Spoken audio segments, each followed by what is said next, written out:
विद्यार्थी मित्रों, गया विडियो लेक्चरनी अंदर अर्थशास्त्र में चैप्टर नंबर 7 भारत में कृषि क्षेत्रनी अंदर अपने पाक संरक्षण ने लगती टूंक नोंध अने कृषि क्षेत्रनु महत्व विषयनी चर्चाओं करी, जेमां कृषि क्षेत्र द्वारा जीवन धोरणनी अंदर कई रीते सुधारो करी शकाय अने एने लगती जे बाबतो हती, उद्योग क्षेत्रनो विकास छे एना माटे पण कृषि क्षेत्रनुं महत्व रहेलुं छे, एने लगती चर्चाओं आपणे करी। हवे आजे जे प्रश्न छे बरोबर, ए प्रश्न छे कृषिनी नीची उत्पादकताना कारणों।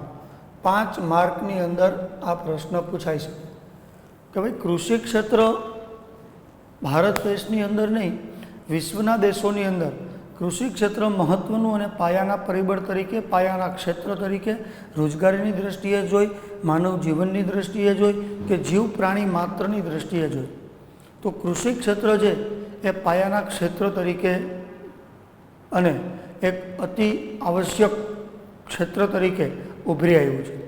काले आपणे चर्चा करी कि प्राचीन काळथी मांडी अने अत्यार सुधी कृषि क्षेत्रना महत्वमां, कृषि क्षेत्रनी अगत्यतामां, कृषि क्षेत्रनी आवश्यकतामां सतत ने सतत वधारो जोवा मळ्यो। पण आ कृषि क्षेत्रनी अंदर जे कृषि क्षेत्रनी अंदर जे उत्पादन थाय छे एनी जे उत्पादकता छे ए नीची शा माटे जोवा मळे छे।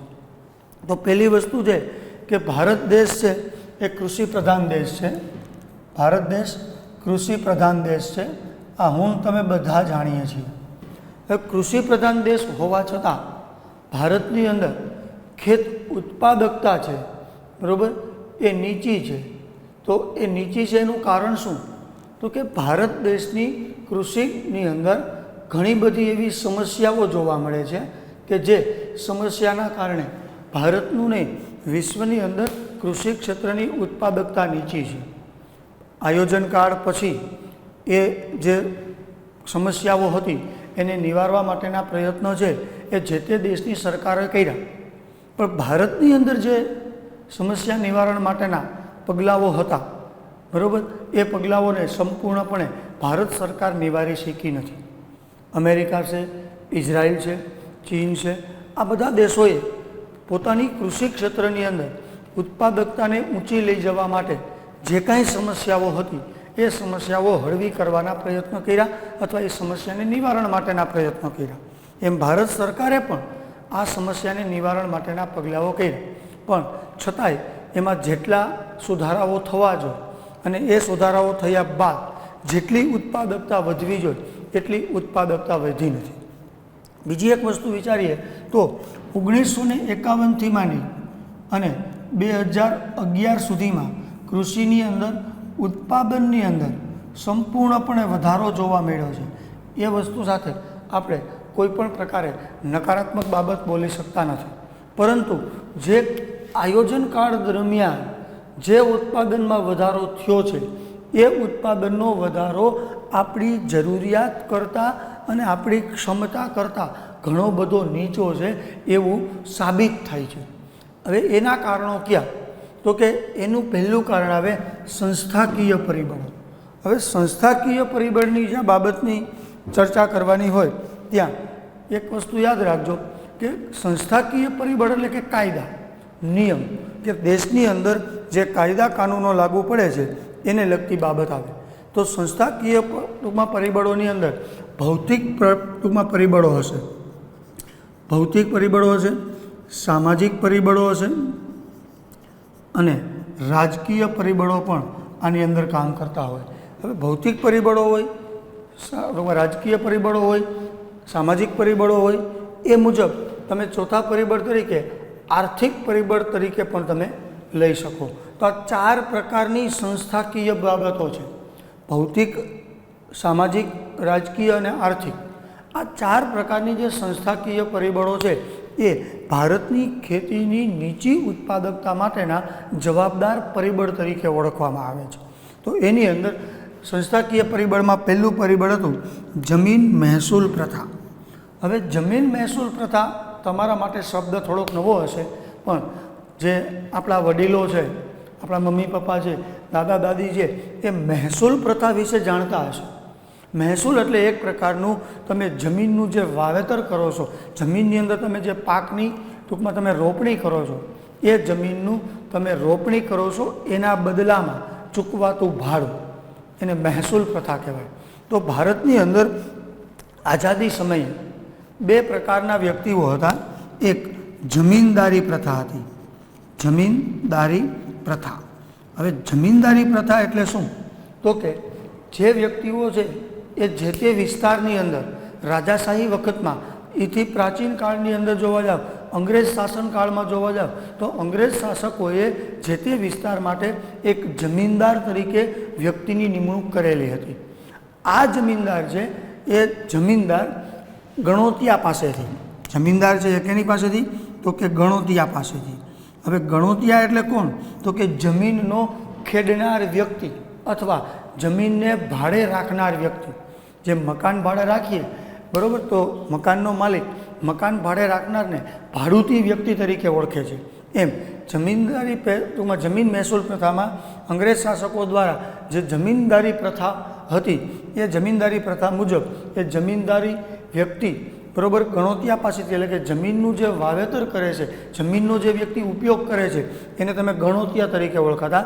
આ ગણોતિયા પાસેથી જમીનદાર અલગ અલગ પ્રકારે મહેસૂલ ઉઘરાવતો, એટલે કે અલગ અલગ પ્રકારે એ ભાડું ઉઘરાવતો. હવે ભાડું ઉઘરાવતો એની રીત ત્રણ હતી. એક હતી જમીનદારી પ્રથા, જમીનદારી પ્રથા હતી. બીજી મહાલવરી પ્રથા હતી. અને ત્રીજી રૈયતવાળી પ્રથા હતી. હવે રૈયતવાળી પ્રથા, મહાલવારી પ્રથા અને જમીનદારી પ્રથા, આ ત્રણ વસ્તુ છે એ ગણોતિયા દ્વારા ચૂકવાતું ભાડું છે. ગણોતિયા દ્વારા ચૂકવાતું એક પ્રકારનું ભાડું છે. હવે અલગ અલગ પદ્ધતિથી, અલગ અલગ રીતે જમીનદાર વ્યક્તિ ગણોતિયા પાસેથી એનું ભાડું ઉઘરાવતો. હવે ભાડું ઉઘરાવતો એટલે ગણોતિયાને ખેતી ક્ષેત્રની અંદર ઉત્પાદકતા જે વધારવી જોઈએ એ ઉત્પાદકતા વધારવામાં રસ રહેતો નહીં, જેના કારણે ભારતની અંદર કૃષિ ક્ષેત્રની ઉત્પાદકતાનું પ્રમાણ છે એ ઘણું બધું નીચું જોવા મળતું. તો ફરી વખત કહી દઉં કે જમીનદારી પ્રથા મુજબ જમીન મહેસૂલ ઉઘરાવવામાં આવતી. તો જમીનદારી પ્રથામાં ગણોતિયા છે એ જમીનદારને એનું જમીનનો ઉપયોગ કરવા બદલ જે ભાડું ચૂકવતો, એ ભાડું ચૂકવવાની રીત ત્રણ હતી. એક જમીનદારી પ્રથા, એક મહાલવારી પ્રથા અને એક રૈયતવાળી પ્રથા. તો આવી રીતે અલગ અલગ પદ્ધતિથી જમીનદાર ગણોતિયા પાસેથી જે ભાડું ઉઘરાવતો હતો, એટલે આ ગણોતિયા છે એ જમીનનો ભાડુઆત વ્યક્તિ થયો. તો ભાડુઆત વ્યક્તિ હોવાના નાતે એને જમીનની અંદર કોઈ પણ પ્રકારનો સુધારો કરવો હોય તો એ સુધારો કરવામાં કોઈ રસ રહેતો નહીં, જેના કારણે ભારતની અંદર ખેતી ક્ષેત્રની જે ઉત્પાદકતા છે એ ઘણી બધી નીચી જોવા મળી. કારણ કે જમીનની અંદર જે સુધારો કરવાનો હોય એ જો સુધારો કરવામાં રસ ગણોતિયાને ન હોય તો એની ફળદ્રુપતા છે એ કાયમીથી કાયમી ઘટતી જાય. એથી તમે થોડાક આગળ વધો, ભારત દેશ આઝાદી તરફ આવ્યો ત્યારે એક ગણોત ધારો આવ્યો. ગણોત ધારો એટલે શું? તો કે ખેડે તેની જમીન. હવે ખેડે તેની જમીન ધારો લાવવાનું કારણ શું? એને ગણોત ધારા તરીકે ઓળખવામાં આવે છે. તો એનો મતલબ એક જ હતો કે ગણોતિયા જમીનદારને જે ભાડું ચૂકવતા હતા, બરાબર, એ જમીનદારની જે માલિકી હતી એ માલિકી જે વ્યક્તિ ખેડનાર છે એને જ આપવામાં આવે. એટલે હવે ગણોતિયા છે એ જમીનના શું બની જાય? તો કે માલિક બની જાય. હવે સરકારનો આની પાછળનો એક આશય હતો કે જો ખેડનાર જ જમીનનો માલિક બને, એટલે કે ગણોત ધારા મુજબ ખેડે તેની જમીન, એટલે ખેડનાર જ જમીનનો માલિક બને તો એ ખેડનાર વ્યક્તિએ કોઈ પણ પ્રકારનું ભાડું ચૂકવવાનું નથી, જેના કારણે એને જમીન સુધારાની અંદર રસ ઉત્પન્ન થાય. આવી સરકારની અપેક્ષાએ સરકારે ભારતની અંદર ગણોત ધારો અમલમાં મૂક્યો. પણ એને પણ જોઈએ તેટલી સફળતા ન મળતા અથવા જોઈએ તેટલી સફળતા ન મળવાને કારણે ભારતની અંદર ખેતી ક્ષેત્રની ઉત્પાદકતા છે એનું પ્રમાણ ઘણું બધું નીચું જોવા મળ્યું. હવે આ સંસ્થાકીય પરિબળમાં જમીન મહેસૂલ પ્રથા પછી બીજી આવે છે ખેત ધિરાણ. હવે અહીંયા જો સૌથી મહત્ત્વની બાબતની ચર્ચા કરવા જાઓ તો ખેત ધિરાણની અંદર ભારતની અંદર મોટા ભાગના ખેડૂતો, આ શબ્દ યાદ રાખજો, ભારતની અંદર મોટા ભાગના ખેડૂતો, હવે મોટા ભાગના ખેડૂતો બરાબર એ નાના ખેડૂતો હતા. કેવા હતા?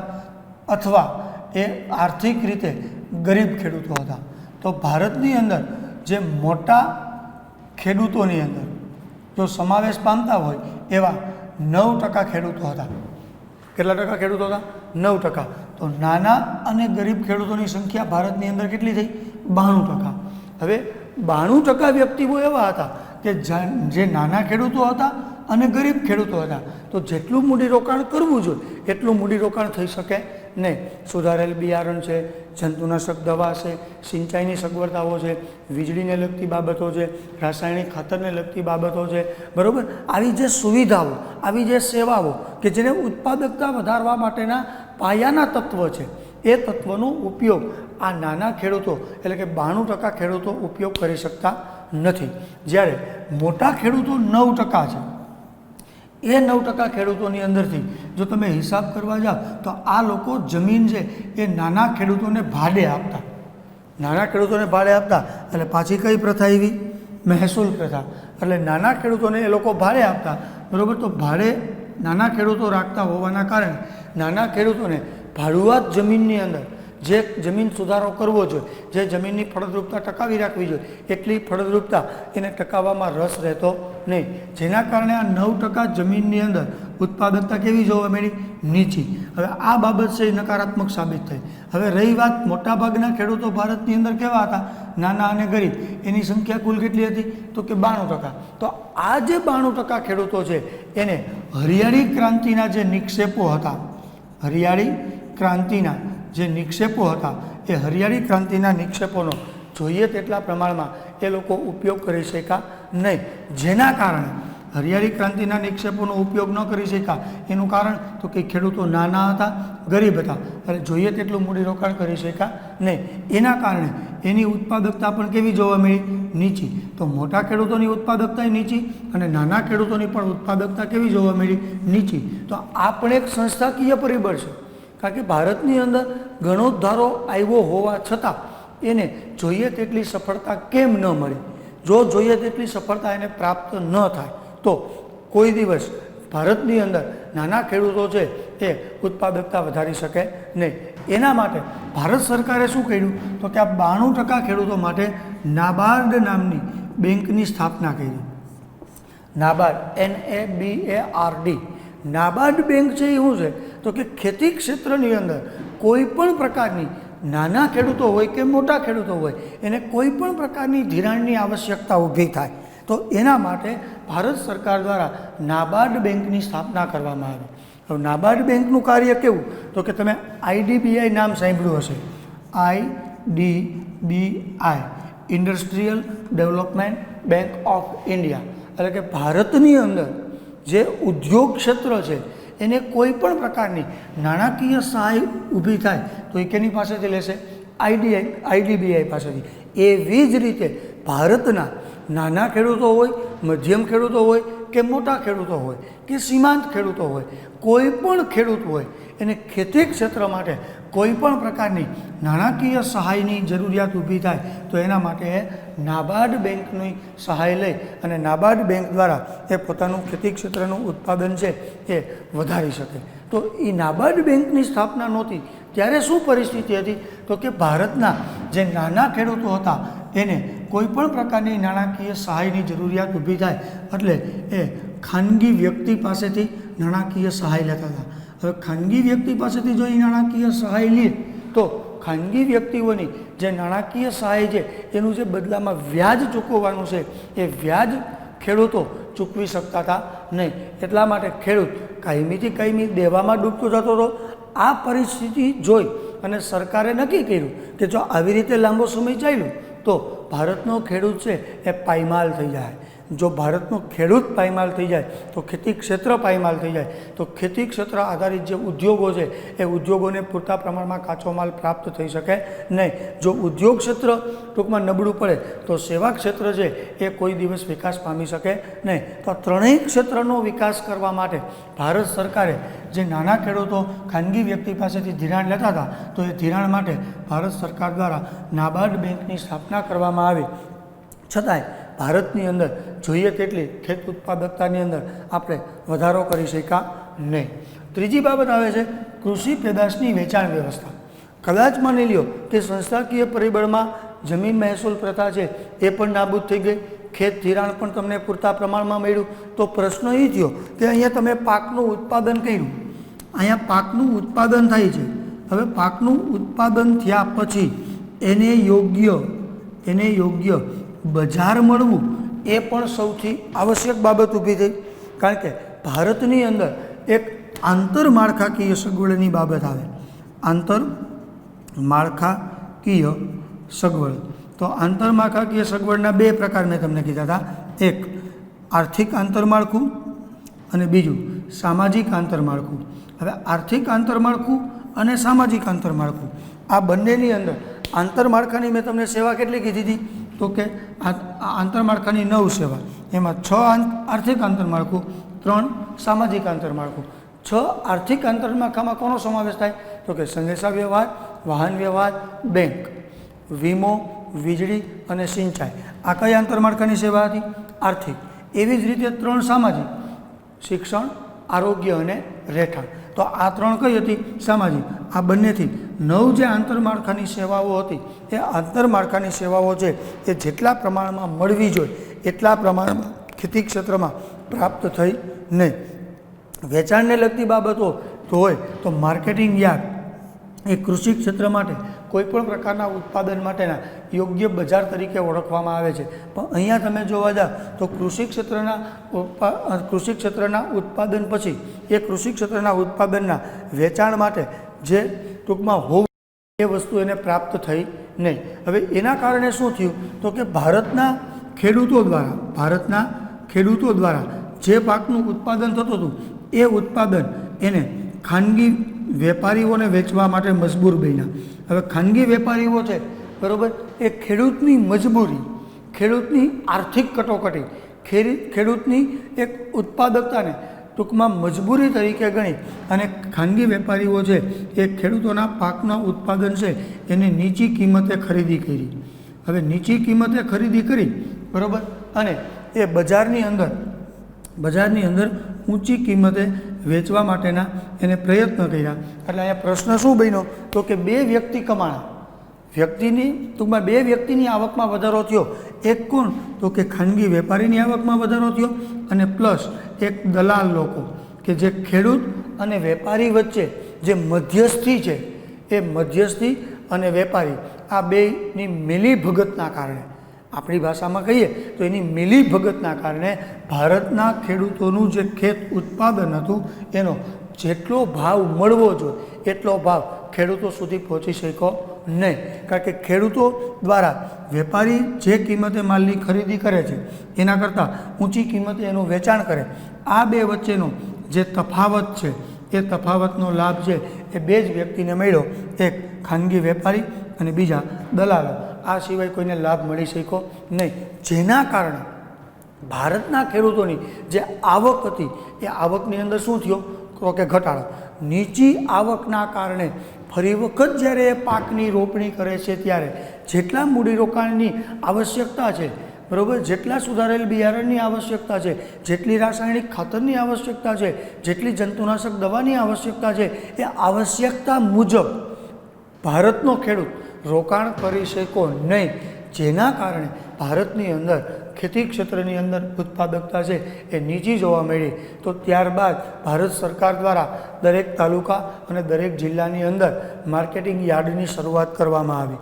પણ માર્કેટિંગ યાર્ડ છે એની શરૂઆત થઈ હોવા છતાં બરાબર ભારતની જે કૃષિ વેચાણ વ્યવસ્થા હતી એ હજી પૂરતા પ્રમાણમાં અને યોગ્ય રીતે ચાલતી હોય એવું કદાચ લાગતું નથી. જો એવું લાગે ક્યારે તો કે ભાઈ કોઈપણ પ્રકારના પાકના ઉત્પાદન કરનાર ખેડૂતને સૌથી હાઈએસ્ટ ભાવ એટલે કે ઊંચો ભાવ પ્રાપ્ત થાય તો ભારત સરકારની કૃષિ વેચાણ વ્યવસ્થા યોગ્ય કહેવાય. કારણ કે જો એને ઊંચો ભાવ પ્રાપ્ત થાય તો એની આર્થિક સદ્ધરતામાં વધારો થાય. આર્થિક સદ્ધરતા વધતા હરિયાળી ક્રાંતિના મેં જે તમને નિક્ષેપો ગણાવ્યા, સુધારેલ બિયારણ, રાસાયણિક ખાતર, જંતુનાશક દવા, વીજળી, સિંચાઈ, યાંત્રિકીકરણ, આ બધા જ નિક્ષેપો પાછળ ખેતી ક્ષેત્રનું મૂડીરોકાણ વધશે. જો ખેતી ક્ષેત્રની અંદર આનું મૂડીરોકાણ વધશે તો જ ખેતી ક્ષેત્રની અંદર ઉત્પાદકતા ઊંચી લઈ જઈ શકાય, નહીંતર ખેતી ક્ષેત્રમાં ઉત્પાદકતા ઊંચી લઈ જઈ શકાય નહીં. એના પછીનો જે મુદ્દો આવતો હતો એ ગ્રામીણ સમાજ વ્યવસ્થા. હવે ભારતની અંદર તમે જોવા જાઓ તો પહેલી બાબત એ સમજો કે ગ્રામીણ સમાજ વ્યવસ્થામાં ભારતના મોટા ભાગની વસ્તી બરાબર એ ગ્રામીણ વ્યવસ્થામાં રહે છે. ક્યાં રહે છે? હવે ગ્રામીણ વ્યવસ્થાની અંદર જોવા જાવ તો ભારતની 70% વસ્તી ગામડાઓમાં વસે છે. ભારતની 70% વસ્તી ગ્રામીણ વિસ્તારમાં વસે છે. એ 70%માંથી 60% વસ્તી, એમાંથી 60% વસ્તી ખેતી ક્ષેત્ર સાથે જોડાયેલી છે. હવે આ 60% વસ્તી છે એ જે ખેતી ક્ષેત્ર સાથે જોડાયેલી છે એ વસ્તીની અંદર જેટલું ખેતી ક્ષેત્રનું જ્ઞાન હોવું જોઈએ, જેટલી ખેતી ક્ષેત્રને લગતી ટૂંકમાં જ્ઞાન હોવું જોઈએ બરાબર, એને લગતું કૌશલ્યની જે જરૂરિયાત છે, એને લગતી જે આવડતની જરૂરિયાત છે બરાબર, એનું પ્રમાણ છે એ આ 60% ખેતી ક્ષેત્ર સાથે જોડાયેલા જે વ્યક્તિઓ છે એની અંદર ઘણું બધું નીચું જોવા મળ્યું બરાબર. એ નીચું હોવાના કારણે ભારતની અંદર જે ઉત્પાદકતા વધવી જોઈએ બરાબર એ ઉત્પાદકતા વધી શકી નહીં. તમે વિચારો કે ભારતની અંદર મોટાભાગની વસ્તી છે એ ગ્રામીણ વિસ્તારમાં વસે છે, તો ભારતની કેટલા ટકા વસ્તી? તો કે 70%. એમાંથી 60% કયા ક્ષેત્ર સાથે છે? ખેતી ક્ષેત્ર. આ 60% વસ્તીની અંદર જો પૂરતા પ્રમાણમાં શિક્ષણ હોય, ખેતી ક્ષેત્રને લગતું એનામાં જ્ઞાન હોય, એનામાં જો આવડત હોય બરાબર, આવડત હોય, કૌશલ્ય હોય અને જ્ઞાન હોય તો જ ખેતી ક્ષેત્રની ઉત્પાદકતા વધારી શકાય. પણ ગ્રામીણ સમાજ વ્યવસ્થા છે એ ભારતની રૂઢિચુસ્ત છે. એનું કારણ શિક્ષણનું નીચું પ્રમાણ છે. શિક્ષણનું નીચા પ્રમાણનું કારણ ભારતની આર્થિક કટોકટીઓ છે. તો ભારતનો જો ખેડૂત છે એનામાં જ જો ખેતી ક્ષેત્રનું જ્ઞાન નહીં હોય, ખેતી ક્ષેત્રની આવડત નહીં હોય, ખેતી ક્ષેત્રનું કૌશલ્ય નહીં હોય તો ખેતી ક્ષેત્રની ઉત્પાદકતા ઊંચી લઈ જવી એ કોઈ પણ પ્રકારે શક્ય બનતી નથી. તો ભારતની અંદર ગ્રામીણ વ્યવસ્થામાં ખેતી ક્ષેત્રનું જ્ઞાન નીચું હોવાના કારણે પણ ખેતી ક્ષેત્રની ઉત્પાદકતા છે એની અંદર ઘણો બધો ઘટાડો જોવા મળ્યો. ત્યાર પછીનું જે બીજી બાબત આવે છે ટેકનોલોજીકલ પરિબળો બરાબર. હવે અહીંયા તમને એક ચોખવટ કરી દઉં કે કૃષિની નીચી ઉત્પાદકતાના કારણો 5 માર્કમાં પૂછાય, પરંતુ એની અંદર પ્રશ્ન એવો પૂછાય કે ખેતી ક્ષેત્રની નીચી ઉત્પાદકતા માટે સંસ્થાકીય પરિબળો સમજાવો, તો તમારે A, B, C અને D આ 4 જ મુદ્દા લખવાના છે જે બ્લેક પેનથી ઇન્ક કરેલા છે બરાબર. હવે કદાચ તમને 5 માર્કમાં આખો પ્રશ્ન પૂછાય કે ભાઈ ખેતી ક્ષેત્રની નીચી ઉત્પાદકતાના કારણો સમજાવો, તો તમારે 3 પોઈન્ટ મેઇન: સંસ્થાકીય પરિબળ, એના પેટા વિભાગ 4, ટેકનોલોજીકલ પરિબળ, અન્ય પરિબળની અંદર પેટા વિભાગ 2. હવે ટેકનોલોજીકલ પરિબળની અંદર સૌથી મહત્ત્વની બાબત છે કે ભાઈ ભારતની અંદર કૃષિ ક્ષેત્રની જે ઉત્પાદન પદ્ધતિ છે, ભારતની જે કૃષિ ક્ષેત્રની ઉત્પાદન પદ્ધતિ છે એ ઉત્પાદન પદ્ધતિ પણ નીચી ઉત્પાદકતા માટે જવાબદાર પરિબળ તરીકે ગણાય. હવે ભારતની અંદર જે ખેતી ક્ષેત્રની ઉત્પાદન પદ્ધતિ છે, ઉત્પાદન પદ્ધતિ છે એ પદ્ધતિ જૂની છે. કેવી છે? અથવા આ ઉત્પાદન પદ્ધતિ પરંપરાગત છે. હવે જૂની ઉત્પાદન પદ્ધતિ હોય કે પરંપરાગત ઉત્પાદન પદ્ધતિ હોય, તો આજના ઔદ્યોગિક ક્રાંતિના યુગમાં, આજના ઉદ્યોગ ક્ષેત્રના વિકાસના કારણે ખેતી ક્ષેત્રને લગતા જે ખેતી ક્ષેત્રમાં ઉપયોગી એવા સાધનોનું અઢળક પ્રમાણમાં અને આધુનિક સાધનોમાં ઉદ્યોગો દ્વારા ઉત્પાદન થાય છે. તો હવે આપણે આપણી જે ઉત્પાદન પદ્ધતિ હતી એ જૂની અને પરંપરાગત છે એને બદલી અને આધુનિક કરવાની જરૂરિયાત ઊભી થઈ. પણ આ આધુનિક પદ્ધતિ કરવી એટલે શું? તો કે જમીનનું જે ખેડાણ છે, જમીનનું જે ખેડાણ છે બરાબર, એ ખેડાણ માનવી છે એ જૂની પદ્ધતિ મુજબ, પરંપરાગત પદ્ધતિ મુજબ કેના દ્વારા કરતો હતો? તો કે હળ દ્વારા. તો હવે શું કરવાનું છે? તો કે આ ખેડાણ છે એ જે તમે હળ દ્વારા કરતા હતા એ હવે ટ્રેક્ટર દ્વારા એનું ખેડાણ થાય છે. પહેલાંના સમયની અંદર બરાબર હળ દ્વારા જે જમીનનું ખેડાણ કરતા હતા એ અત્યારે ટ્રેક્ટર દ્વારા થાય. હળ દ્વારા 10 દિવસે જેટલી જમીનનું ખેડાણ કરી શકાય એટલી જમીનનું ખેડાણ ટ્રેક્ટર દ્વારા 10 કલાકમાં કરી શકાય. જે 10 દિવસમાં કામ પૂરું થાય છે એ હવે 10 કલાકમાં થાય છે. તો જૂની અને પરંપરાગત ઉત્પાદન પદ્ધતિને બદલાવી અને આધુનિક પદ્ધતિ લાવવા તરફના ભારત સરકારના પ્રયત્નો છે એને અલગ અલગ પ્રકારે બરાબર સહાય આપી, સબસિડી આપી અને લાવવા માટેના પ્રયત્નો કરવામાં આવ્યા. પણ ભારતના જે ખેડૂતો છે એની આર્થિક સદ્ધરતા નીચી હોવાના કારણે ભારતની અંદર આ વસ્તુ પણ શક્ય બની નહીં. કારણ કે આધુનિક પદ્ધતિથી જે ઉત્પાદન પદ્ધતિ છે બરાબર એ જેટલી પુરવાર થવી જોઈએ એટલી પુરવાર થઈ શકી નહીં, જેના કારણે ભારતનું ઉત્પાદન છે એ ઘણું બધું નીચું ગયું. ઘણા સમય પહેલાં એટલે કે આઝાદી સમયે ભારતની અંદર મગફળીનું વાવેતર કર્યું હોય, ચોમાસાની અંદર મગફળીનું ઉત્પાદન તૈયાર થાય એટલે મગફળીને જમીનમાંથી ઉપાડી પછી એને ટૂંકમાં 2 કે 5 દિવસ સુકાવા દઈએ, પછી એને ટૂંકમાં ખેરતા અથવા મગફળીને તોડતા તો ઘણો બધો સમય લાગતો. પણ એની જગ્યાએ આધુનિક પદ્ધતિ મુજબ, આધુનિક ટેકનોલોજી મુજબ હવે અહીંયા ટૂંકમાં થ્રેસર આવી ગયા. હવે થ્રેસરની અંદર એ વસ્તુનું તમે પિલાણ કરો તો ઘાસચારો અલગ પડી જાય, મગફળી અલગ પડી જાય. સમયના ટૂંકા ગાળામાં તમે કોઈપણ પ્રકારના પાક છે એને તૈયાર કરી શકો. પછી વાવેતરની બાબત હોય તો વાવેતરની બાબતમાં અત્યારે સૌથી મહત્ત્વના પરિબળ તરીકે ટ્રેક્ટરનો ઉપયોગ થાય છે કે જે તમે ટૂંકમાં ખેતરની રોપણી માટે લાંબો સમય લેતા હતા એ સમયના ખૂબ જ ટૂંકા ગાળાની અંદર થઈ જાય. જંતુનાશક દવા, તો જંતુનાશક દવાનો છંટકાવ છે એના માટેની જે જાણકારીઓ છે, એના માટેની જે પદ્ધતિઓ છે, આ બધી બાબતો છે એ ટેકનોલોજીકલ પરિબળની અંદર આવે. તો ભારતની અંદર ટેકનોલોજીકલ જે સુવિધાઓ છે એ ઘણે બધે અંશે ઉપલબ્ધ છે, પણ એ ટેકનોલોજીનો ઉપયોગ ભારતનો ખેડૂત જોઈએ તેટલા પ્રમાણમાં કરી શકતો નથી. એના ઘણા બધા કારણો છે કે જે તમને મેં કાલે કીધા હતા.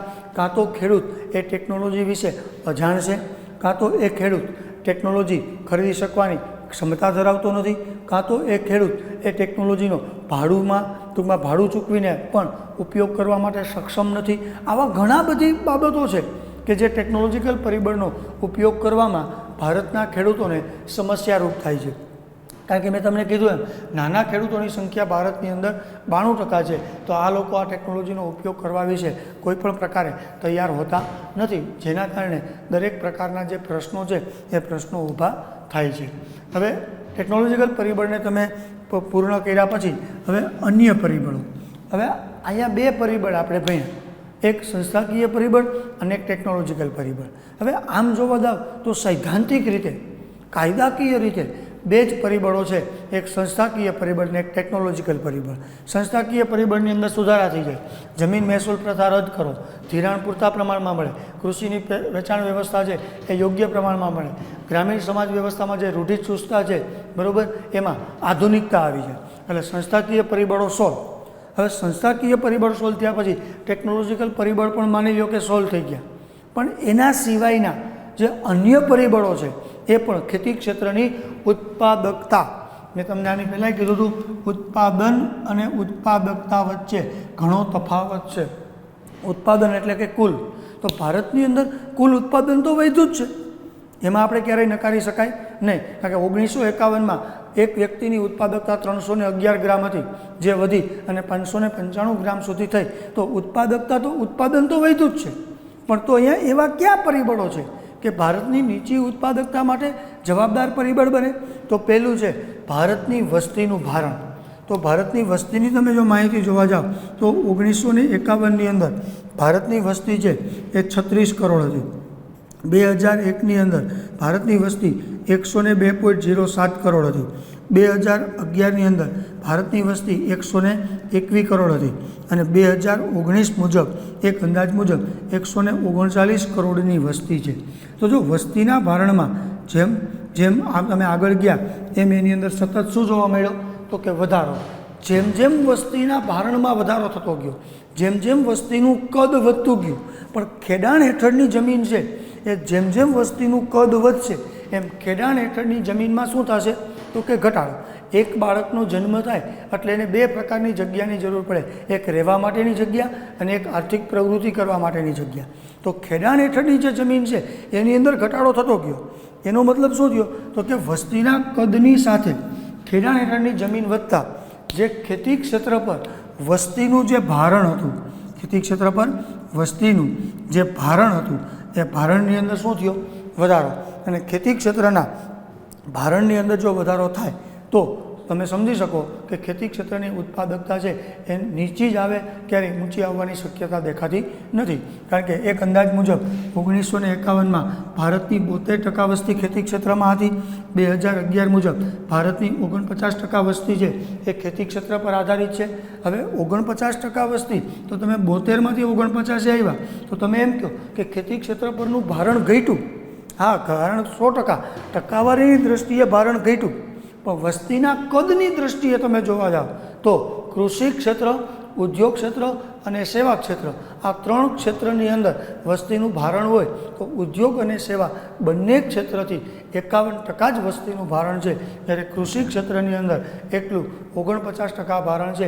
એ ઘણું બધું ઊંચું કહી શકાય, બરાબર. એટલા માટે જ ભારતને ખેતી પ્રધાન દેશ તરીકે ઓળખવામાં આવે છે.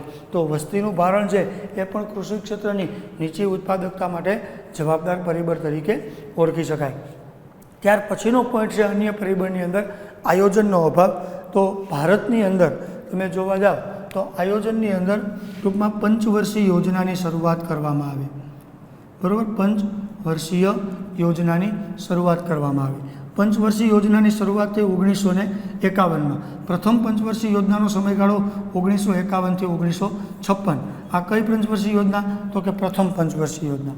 હવે પ્રથમ પંચવર્ષીય યોજનાની અંદર ભારતની અંદર સૌથી મહત્ત્વનું સ્થાન કૃષિને આપવામાં આવ્યું. એટલે કે કેન્દ્ર સ્થાને કોને રાખવામાં આવ્યા? ટૂંકમાં કૃષિને. હવે કૃષિ ક્ષેત્રને કેન્દ્ર સ્થાને રાખી કૃષિ ક્ષેત્રનો વિકાસ કરવા માટે ભારત સરકાર દ્વારા જે કાંઈ પ્રયત્નો કરવાના હતા એ 1951થી 1956ની પ્રથમ પંચવર્ષીય યોજનાની અંદર સંપૂર્ણપણે કરવામાં આવ્યા.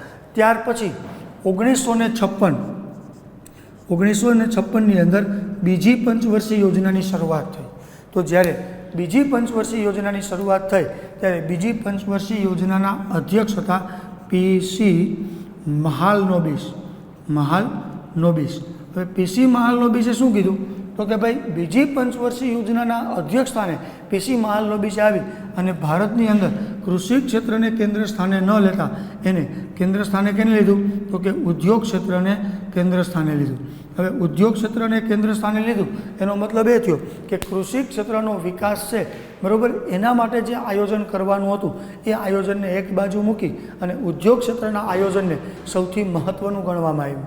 ઉદ્યોગ ક્ષેત્રના આયોજનને મહત્ત્વનું ગણેલું હોવાના કારણે, બરાબર, ઉદ્યોગ ક્ષેત્રનો વિકાસ થયો, પણ એની સાથે જે કૃષિ ક્ષેત્રનો વિકાસ થવો જોઈએ એ કૃષિ ક્ષેત્રનો વિકાસ ન થયો, જેના કારણે ભારતની અંદર જે કૃષિની ઉત્પાદકતા છે એ ઘણી બધી નીચી જોવા મળે છે. 1956થી માંડી અને આજ દિવસ સુધી જેટલી પંચવર્ષીય યોજનાઓ ભારત સરકારે બહાર પાડી એમાં ઉદ્યોગ ક્ષેત્રને કેન્દ્ર સ્થાને લીધું છે, કૃષિ ક્ષેત્રને એક જ વખત કેન્દ્ર સ્થાને લીધું પ્રથમ પંચવર્ષીય યોજનામાં, અને એના કારણે પણ કૃષિ ક્ષેત્રની અંદર ઉત્પાદકતા નીચી આવી છે. કારણ કે આયોજનનો અભાવ કોઈપણ કાર્યક્ષમતાને, બરાબર, નબળી પુરવાર કરવા માટે સક્ષમ છે. કારણ કે તમારી કાર્યક્ષમતા વધે એની પાછળ તમારો શ્રમ, તમારી શક્તિ જ મહત્ત્વની નથી. કારણ કે તમારી કાર્યક્ષમતા વધે એના માટે સૌથી મહત્ત્વની જો કોઈ બાબત હોય તો એ સંપૂર્ણપણે અને સુદૃઢ આયોજન છે. તો અહીંયા આયોજનની અંદર તમે જોવા જાઓ તો પ્રથમ પંચવર્ષીય યોજનામાં કેન્દ્ર સ્થાને ટૂંકમાં કૃષિને રાખ્યું. બીજી પંચવર્ષીય યોજનાથી માંડી અને અત્યાર સુધી જે 12 પંચવર્ષીય યોજના પૂર્ણ થઈ ત્યાં સુધીમાં ઉદ્યોગ ક્ષેત્ર સિવાય કોઈને મહત્ત્વતા આપવામાં આવેલી નથી. એટલે મિત્રો, આ પ્રશ્ન 5 માર્કમાં ઘણી વખત પૂછાય છે, અથવા આમાં 3 માર્કની અંદર કોઈપણ પ્રકારની ટૂંકનોંધ પૂછાય તો એના માટે તમારે સંપૂર્ણ તૈયારી રાખવી.